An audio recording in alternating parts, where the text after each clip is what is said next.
Halo, nama saya Garen Ecclesia, NIM saya 2702328661. Sekarang saya ingin menjelaskan mengenai jawaban saya untuk ujian model deployment, ujian tengah semester. Pertama, saya akan menjelaskan code pembuatan model. Pertama, saya melakukan importing library. Setelah itu, saya membaca dataset saya menggunakan read.csv. Selanjutnya, saya melakukan EDA. Pertama, saya menggunakan df.head untuk melihat bentuk data saya. Selanjutnya saya menggunakan df.describe untuk melihat apakah ada kejanggalan pada data saya, namun tidak ditemukan kejanggalan. Untuk contohnya seperti kalau misalnya percentage ada yang di bawah 0, maka harus saya hapus row tersebut karena tidak masuk akal. Dapat diasumsikan bahwa kalau misalnya percentage di bawah 0 berarti ada kesalahan pemasukan data. Selanjutnya saya melihat tipe datanya menggunakan df.types. Banyak data yang beberapa data ada yang kategorikal sehingga kita akan melakukan labeling nanti untuk sebelum memasukkan ke modelnya. Selanjutnya saya melakukan assigning pada numerical column dan categorical column untuk melihat uh, apa saja numerical dan categoricalnya menggunakan list comprehension. Selanjutnya saya melihat missing values dan hanya ada satu kolom yaitu person income 2250 rows.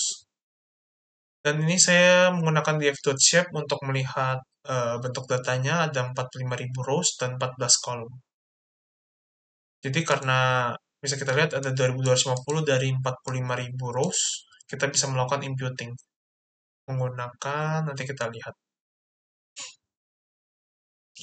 Selanjutnya saya melakukan visualisasi dengan bar plot untuk categorical column-nya dan ada salah satu yang bisa saya dapat ini ada di person gender. Dan di person gender ada 4 gender di sini. Nah, ini adalah sepertinya kesalahan pemasukan data sehingga nanti akan saya edit dan saya gabungkan hanya menjadi 2 gender. Untuk data yang lainnya ini nggak ada yang terlalu spesifik. Selanjutnya saya menggunakan histogram plotting untuk numerical column. Dapat dilihat bahwa banyak outliers pada contohnya pada person age, person income, person MXP, dan juga di loan status juga ada imbalance class. Untuk person income ini kita tidak lihat ada distribusi normal sehingga kita akan menggunakan median untuk imputingnya. Oke, kita lanjut. Ini adalah heat map untuk correlation. Dapat dilihat tidak ada terlihat significance correlation antara loan status dengan dependent variable. Maksud saya tidak ada hubungan antara loan status dengan independent variable yang lainnya.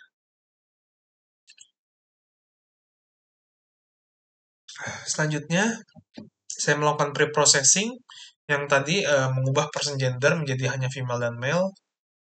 Yang ini selain pertama untuk ngelower ngelower yang tadi male besar menjadi male kecil, selanjutnya yang kedua nge-replace yang V plus male menjadi female aja.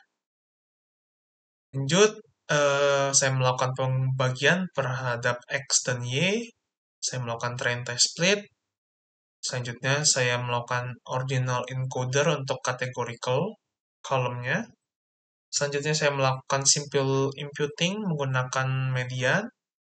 Dan terakhir, saya melakukan standard scaling. Nah, ini terlihat bahwa ada imbalance ya. Saya ambilnya white train. Sehingga ini saya menggunakan teknik oversampling, menggunakan library random oversampler. Namun saya pisah, jadi nanti akan saya menggunakan model yang ada yang oversampling dan ada juga yang tidak menggunakan oversampling untuk melihat perbedaannya. Ini udah nanti kita oversampling ya. Oke, masuk ke model training. Pertama ada random forest tanpa oversampling. Saya langsung menggunakan grid search. Dan untuk hasilnya ini cukup baik ya. Akurasi 91%. eh, Class imbalance-nya tidak terlalu terlihat ya. Eh, ini hampir 100% sebenarnya. Ya ini masih oke sih sebenarnya. Selanjutnya ada XGB tanpa oversampling. Dapat kita lihat untuk akurasi lebih rendah daripada random forest dan juga ada sedikit overfitting ya. Karena perbedaan di sini hampir 10% untuk akurasi dan test dan trainingnya. Dan juga ada class imbalance di sini kalau kita lihat dari recall sama F1 score-nya.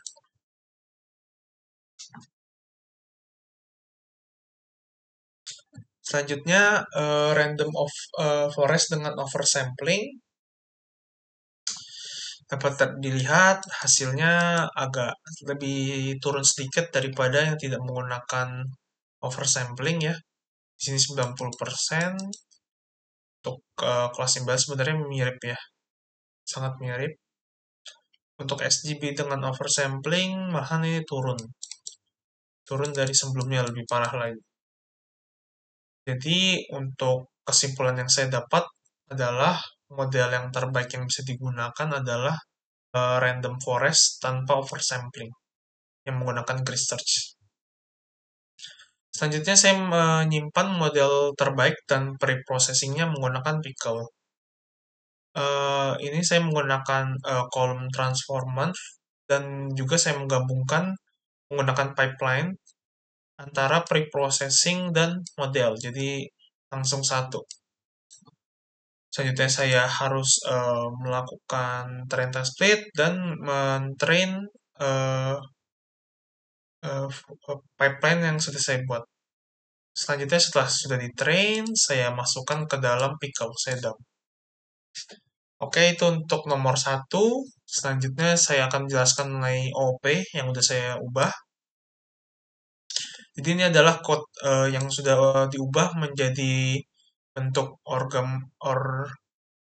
object oriented programming. Pertama ada untuk initnya dulu, ada df, ada target column, categorical column, encoder imputing, scalar, dan ini adalah model random forest yang sudah digunakan menggunakan parameter yang terbaik yang sudah melalui grid search. Pertama, di sini ada function untuk meload data menggunakan pd.csv sama saja, harus saya assign target kolomnya dan juga categorical column. Lanjut ke pre-processing, sama juga seperti tadi ada mengubah yang female dan male, ada pembagian jadi training dan testing, dan uh, transforming lainnya. Tapi tidak ada oversampling karena tidak bagus. Selanjutnya langsung saya train, saya fit ke dalam model yang sudah ada tadi, dan evaluate. Untuk hasilnya, ini dia, classification reportnya. 92%, agak lebih tinggi daripada yang tadi. Selanjutnya, untuk menjawab nomor 3, yaitu saya akan menjelaskan mengenai interference yang sudah saya buat. Jadi saya meload model pickle yang ada tadi. Lalu saya membuat data dummy seperti ini. Saya memasukkan ke data frame. Setelah itu saya buat model pipeline-nya predict. Tidak ada codingan untuk preprocessing lagi karena sudah dalam satu pipeline. Saya predict, itu saya ambil juga untuk prediction probability-nya dan ini di print. Dan di bawahnya saya buat dua case, jadi ada yang biasa manual dan saya satu lagi menggunakan red CSV. Saya ambil row pertamanya dan saya melakukan prediction sama seperti tadi. Untuk hasilnya, sebentar. Ini dia. Ada di sini prediksinya 0, probabilitasnya seperti ini. Ini 0, dan ini yang kedua ada prediksi 1, probabilitasnya segini. Dan ini untuk yang rate CSV, kalau ini kan saya tidak bisa melihat apakah ini benar atau enggak. Kalau yang rate CSV ini sesuai dengan prediksi itu adalah 1. Selanjutnya saya akan menjelaskan mengenai model deploying saya, yaitu menggunakan Streamlit. Di sini ada code saya. Pertama, masuk saya melakukan load model menggunakan pickle. Saya ada try dan accept untuk melihat apakah loading modelnya itu berhasil atau enggak. Selanjutnya setelah berhasil, jadi di sini ada dua kolom. Untuk kolom pertama ada number inputting, jadi saya pisahkan untuk yang numerical dan categorical. Yang numerical yang di atas ini ada percentage, income, ada pengalaman kerjanya, ada jumlah pinjaman, ada suku bunganya. Dan yang kolom keduanya ada loan percent, ada panjang sejarah kredit, ada credit score. Dan di bawahnya saya buat dua kolom baru, yaitu untuk categorical datanya. Ada saya menggunakan select box. Selanjutnya, setelah sudah dimasukkan ke dalam datanya ini, saya assign ke dalam data. Selanjutnya, saya tunjukkan data yang sudah dimasukkan, dan saya melakukan prediction. Saya menggunakan try dan accept juga untuk melihat apakah ada error atau enggak. Nah, ini sama seperti inference tadi untuk model pipeline.predict. Setelah itu saya ambil probability-nya, dan ini adalah hasilnya. Kalau misalnya prediction-nya 0, maka resiko gagal bayar. Kalau misalnya 1, berarti kemungkinannya bisa lunas. Berarti diterima loan-nya. Nah, ini untuk test case-nya saya buat sidebar. Saya menggunakan session state, jadi saya buat dua case, di mana saya ambil yang case pertama itu yang kemungkinan lunas, dan case yang kedua itu yang beresiko gagal. Jadi langsung aja kita masuk ke dalam websitenya. Ini adalah website yang melalui lokal di sini, dan di sini adalah website yang sudah online, yaitu menggunakan Streamlit. Jadi langsung aja di sini bentuknya seperti ini. Kita bisa masukin data, cukup simpel. Nah, kalau kita ingin membuat test case-nya, bisa kita langsung pencet, otomatis angka di sini akan berubah menggunakan test case ini. Dan setelah itu kita prediksi. Di sini ya kemungkinan lunasnya dan probabilitasnya ada 87%. Kita juga bisa lihat data yang udah kita masukin di sini. Selanjutnya yang ada beresiko gagal bayar, kita prediksi dan hasilnya ya betul, memang beresiko gagal bayar. Sama juga ini untuk localhost sama aja. Itu saja dari penjelasan saya mengenai hasil jawaban saya untuk ujian tengah semester model deployment. Terima kasih.